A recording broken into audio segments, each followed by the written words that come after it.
සුබ දවසක් හැමෝටම Daily Lace YouTube channel එකට හැමෝම සාදරයෙන් පිළිගන්නවා. අද මම ඔයාලට අරන් ආවේ මම මගේ බබාගේ උදේ ආහාර වේලකට හදලා දුන්න කැඳ එකක් අරගෙන මේ කැඳ එක ගොඩක් රසයි වගේම බබාගේ බර වැඩි කරගන්නත් පුළුවන් ඉක්මනින්. මුලින්ම මම ෆෑන් එකට හොඳින් හොදගත්ත හාල් ටිකක් දා ගන්නවා. ඊට පස්සේ ඒකටම හොඳට හොදලා ගත්ත සව් ටිකකුත් දා ගන්නවා. ඊළඟට මම මේකට කුරක්කම් පිටි ටිකකුත් දා ගන්නවා. ඊට පස්සේ මම මේ ටික වැහෙන තරමට වතුර දාලා ලිපේ තියා ගන්නවා. මේ ටික මේ වගේ ටිකක් ඝනකමට එනකොට මම මේකට උකු පොල් කිරි දා ගන්නවා.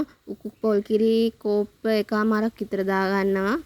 ඊට පස්සේ මේ ටිකට මම පොල් කිරි ටික හොඳින් කලවම් කරනවා. ඊට පස්සේ මම මේ වගේ ටිකක් වහ ගන්නවා.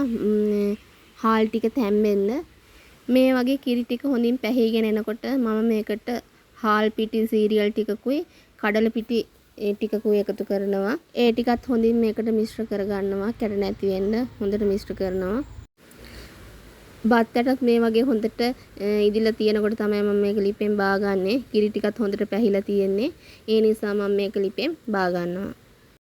මම මේ කැඳ එක නිවුණාට පස්සේ ඒකට පොඩි කරගත්ත කෙසෙල් ටිකකුත් එකතු කරගන්නවා.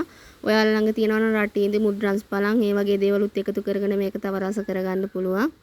මේ තමයි මම මගේ බබාගේ උදේ ආහාර වේලට හදාගත්ත රසම රස කැඳ එක. ඔයාලටත් මේක බබාලට හදලා දෙන්න පුළුවන්.